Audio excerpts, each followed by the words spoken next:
Hey everybody, it's Karyn Bryant for MMA Heat. I'm talking with Tyron Woodley, who is taking on Johny Hendricks in the co-main event at UFC 192. And listen, T-Wood, sometimes people say be careful what you wish for, but you were wishing for a fight with Johny for kind of a while, and you got it, so you're super close to it now. How you feeling about it? I'm feeling pretty good about it.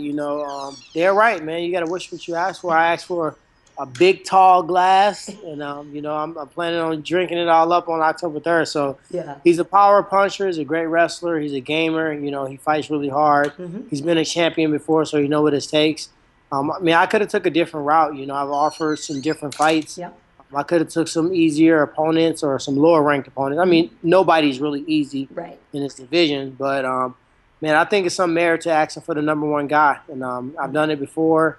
They told me I wasn't going to get the fight, and I'm getting it, and I'm winning it. So hopefully, this is a deja vu moment. Nice. Well, there have been times in the past when, yeah, you wanted a certain fight and got maybe looked, overlooked and this and that. What do you think it was that made things come together for you this time and for you to get the fight that you asked for?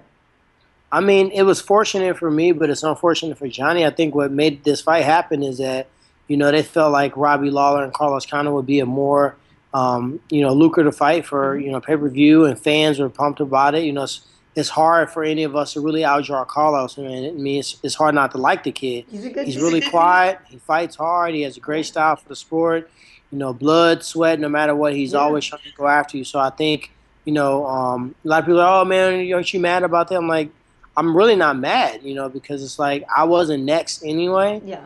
And, if anybody should be mad, it may be Johnny, but I think it was just the performance that Carlos puts on that put him in that position to fight for the title shot. That's how this fight came about for me.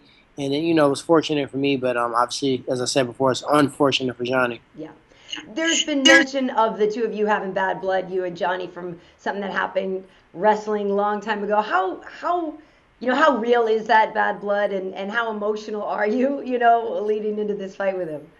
To be honest, if you would have asked me that question probably 2 or 3 years after it happened, Yeah. I really wanted to kick his butt so bad. It was just because it was such a big deal, back in that time, and he went on to win the national title that year, and I can, argue that his drawing for the NCAA's was different because he won the match.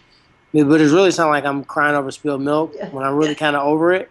Yeah. And I just wanted to make a parallel. It's like 10 years later, at that time I was ranked number one. He was ranked number three. We met in the finals. Right. He won. Now he's ranked number one. Yeah. I'm ranked number three. And it's like exactly 10 years later. So I thought it would be a cool tie-in for the fans. Yeah. Fans love when they can relate For sure. a previous story. So that's really all it was. Yeah. I've talked to him since then. My wife has talked to his wife since then. Uh-huh.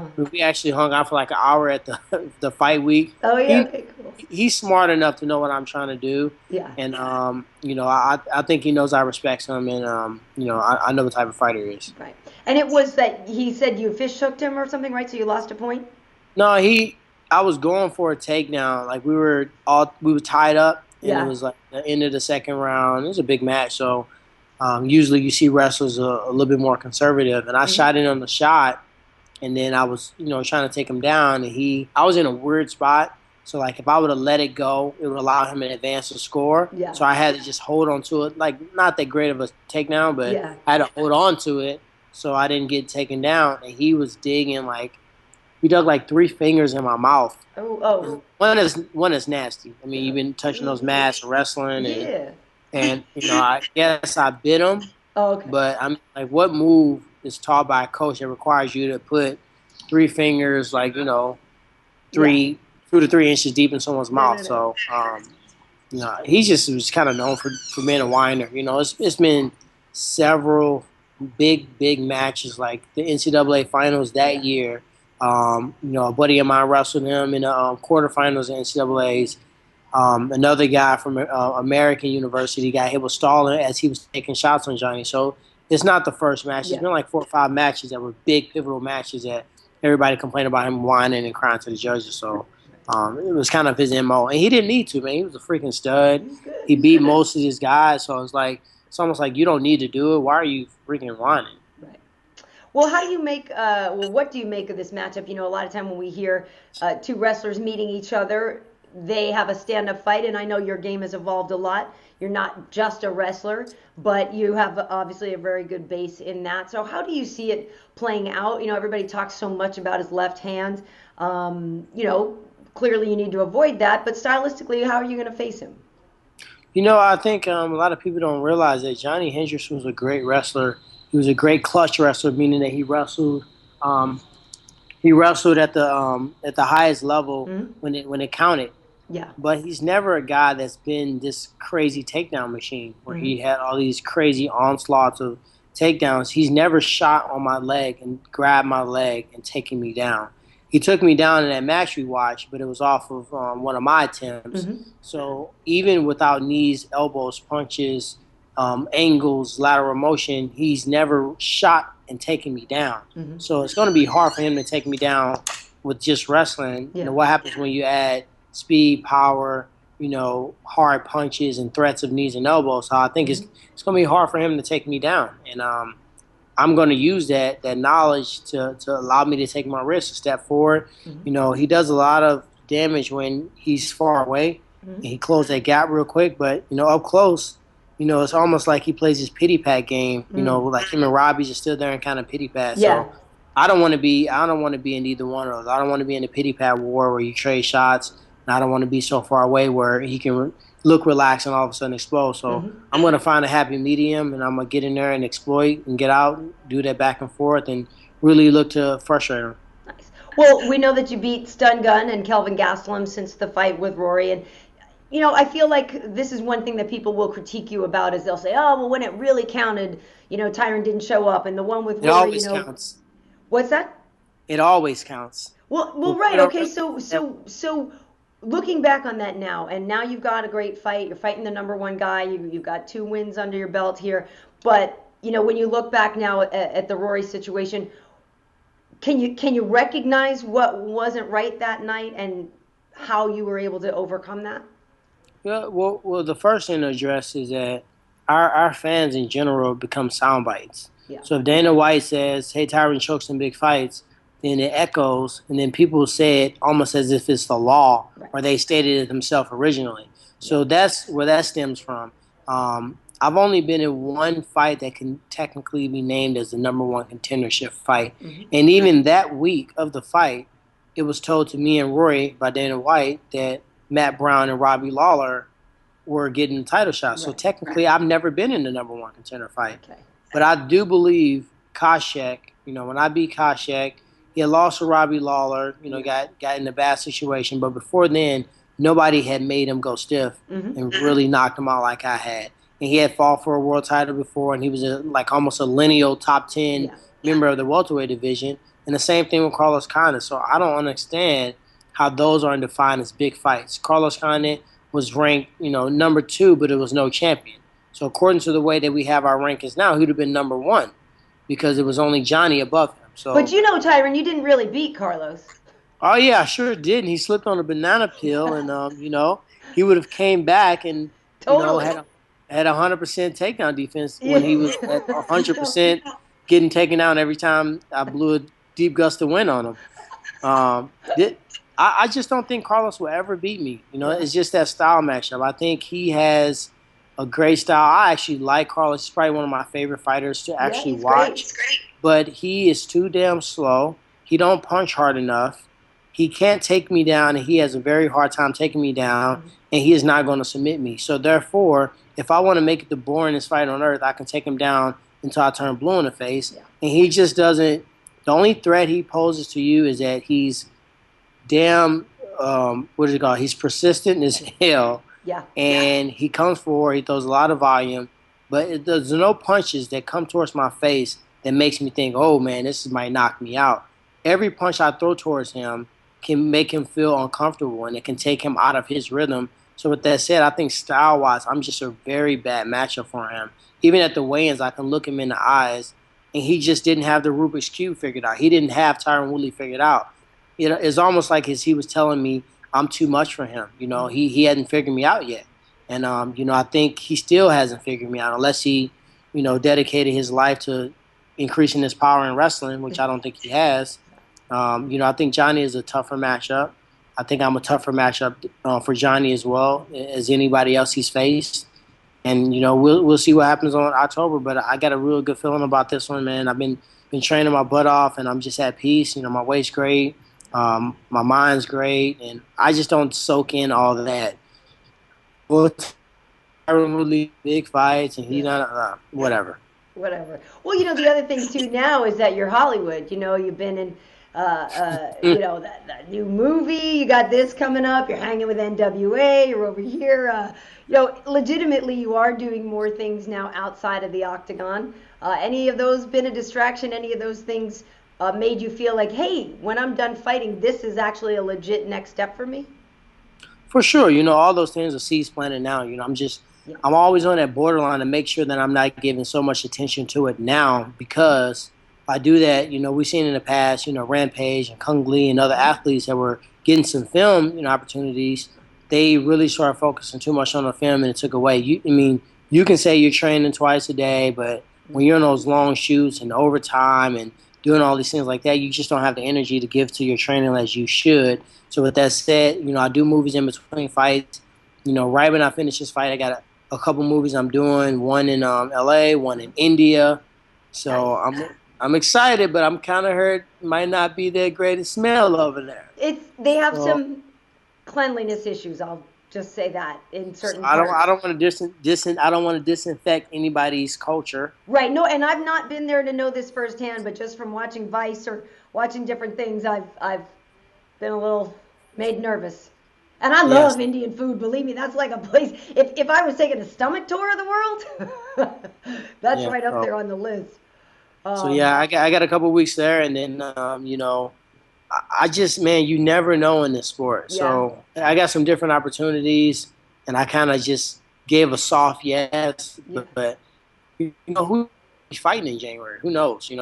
These guys might train hard. I know, Carlos is going through, had some injuries in the past, even beyond the knee, and, just taking a lot of blows that somebody might try to get too frisky getting ready for this fight and might not make it healthy to the Octagon. And I got to be ready. So I can't be on set from, October all the way through next year and then get a call and say, hey, Tyron, we need you for the world title, and I'm out of shape and I'm not ready. So I'm going to probably grab an apartment in Milwaukee because I'm enjoying the training there at Roufusport. Do some training in Coconut Creek as well, but it's so close to me that I can just drive up there, stay there, get some great training with a great, fight philosophy under Duke and some of my teammates and friends, and then get away from my gym and then get back here and get to my family. Why did you go there? Obviously there's so many different places, and you're part of the ATT team, as you mentioned. What was it about Duke's style and the guys at the gym in terms of bodies you can work with? Why'd you want to go there? It's just funny because every camp, I go through this. I'm praying like, God, give me a sign. Where should I go? And literally the day of, I pick where I'm gonna go. So it's really weird. Yeah. So I actually had the UFC crew with me. And they were because they're kind of edgy on their planning and their flights and stuff. But we're the night of and we don't know where we're going. It's Thursday night. And then Friday morning it's oh, so are we going to Florida or are we going to Milwaukee? I said, all right, we're going to go to Milwaukee. So then they had to switch their rental-car stuff. Yeah. And they basically drove all the way to Milwaukee with me to, for the embedded footage. Mm-hmm. But it's just I just need to know that I know. And I just had a really good feeling about the training, about the fight culture. And sometimes, ATT, I think it's probably better for me to train outside of camp there, because I was expecting to train with Dustin Poirier, Will Brooks, all these great southpaw. T-Ball had a fight. Everybody had a fight, and everybody was in a grind, and everybody mentally was ready to fight. Mm-hmm. So it'd been great to join those guys. But I was kind of making an unselfish choice because I can't spar Will and expect him to beat Johny. And I can't spar T-Ball and expect him to throw a million left hands and then go for a takedown. That's not his style, and he has to prepare for his own fight. Mm-hmm. So I just had two individuals, Mike Heroes, who was formerly in the UFC, and also a guy named Gerald, who were huge, 215, 220. One's a welterweight, one's a middleweight. Mm-hmm. a lot of volume, a lot of pressure, a lot of wrestling. Obviously, I had been, and then great striking with Duke. That it just really felt like an intimate, more private, almost kind of selfishly about me, in my training camp, my fight, and my opponent, that it made it more privatized. Nice. Well, you got to take care of yourself, You got to watch out. One thing I am curious, too, about, you kind of brought up with the films, being all over the world. Did you do the USADA whereabouts form, and what kind of testing did they do with you beforehand? Any surprise tests, anything like that? Dude, I got tested 2 days ago. Oh, yeah? It was kind of cool. I didn't periscope me actually peeing. Oh, no. Oh, God, I don't need to see you taking the test, Tyron. But just, I think it's important for people to know that we embrace this. The people that have nothing to hide, that's been doing it the right way the whole time, that we have nothing against that. But I'm glad you mentioned that, because that whereabouts thing is real deal. Mm-hmm. I put India, LA, St. Louis. I put all these things because I didn't know where I was going to be at. Yeah. And they've just popped up at my gym. Like, hey, we're here. We need to test you. And I wasn't there. I was at the chiropractor. Yeah. So the time he called me, he had to make contact within 60 minutes. So he had to come to the chiropractor to be there with me so he can make contact and then follow me back to the gym to do the test. So it was an easy process. But, man, that whereabouts. So if I do a movie, he said, man, it's real important that you notify us as soon as you get your schedule. Change the calendar, because you don't want us to show up. You're not. Mm-hmm. And have you noticed? Do you notice any changes in the action you've seen? The fighters. Some people like to say, "Oh, so and so's body really changed," and this and that. I mean, have you noticed a change in things since these policies were put in? I've noticed a change, but I'm trying not to air people out. I hear you. I'm a leader them, but I've noticed a few athletes. Yeah. Not only is changing their look, and their skin start to look a little droopier and not as cut and ripped and a little bit more soft, but I've noticed their performance suffer as well. So, I mean, you made all that money, you fought, and you've got to where you are, based upon you having an extra vitamin S. Yeah. That if it's time for the rose to fall off the thorn, then so be it. I mean, it's kind of like, what do you expect? Yeah. How long did you think this ride was gonna last? Right. I hear you on that one. Well, listen, T. Wood, this is going to be exciting. I am curious your thoughts on a couple of the other fights, like how you think Rashad and Ryan Bader will play out. I think Rashad is probably going to dominate Bader just because he's too fast for him. Yeah. I think Bader's strong. I think he's a good wrestler. I think he throws some good overhands that make you think about it. But I think this is a great comeback fight for Rashad. Mm-hmm. It's not saying that Bader is not a good opponent, but just style-wise, I think Rashad has too much experience. He's too fast. He's just going to have fun and kind of be flowing out there and kind of get his groove back in this fight. And what about DC versus Alexander Gustafsson? I think Gustafsson had a good fight in his former title opportunity, but that was against a longer guy that was willing to try to box with him. I think DC is going to get that head underneath his chin, grind him, slam him, put him down, make it an ugly fight, and I think he comes away with 4 to 5 rounds. All right, well, we'll see what happens. Those are your predictions. I know, one day down the line we'll get you in as an analyst or something too. We'll fit you in. Put it down on the whereabouts list. Hey, no, so your boy Eve is doing quite well. Yeah, Eve's doing really good. He's doing really well. I've been keeping up. I try to DVR all the like UFC Tonight, the Insiders, just so I can, study, watch, but also, check my homies out. Sure. KB and DC. I usually don't do predictions either, so but Rashad and DC are good friends of mine, and I just honestly feel that way about those fights. Yeah, well, no, that's cool. But that's the thing, they talk about that. I know some guys get really sensitive. Oh, man, you sold me out and you said I wasn't going to win this fight. And they're like, look, my job is to call it. Like, they ask me who I think is going to win. I got to tell them. And then they're like, hey, listen, and if you want this job, like you say you want this job out, you're like, guess what? You're going to have to say somebody's going to lose every now and then. And then they're like, But it's all speculation. Like, somebody called me, like, hey, man, I'm so mad, man. I looked at the internet and they said that. I said, number one, stop right there. I don't like to hear the odds. I don't like to hear what people are saying because I'm out to say anything. There's only one thing 100% sure. October 3rd, Me and Johny Hendricks are going to enter in a cage. Somebody's going to lock it. It's going to be one person in there, and I'm going to put a whole bunch of leather on his face. That's the only thing that's 100% sure.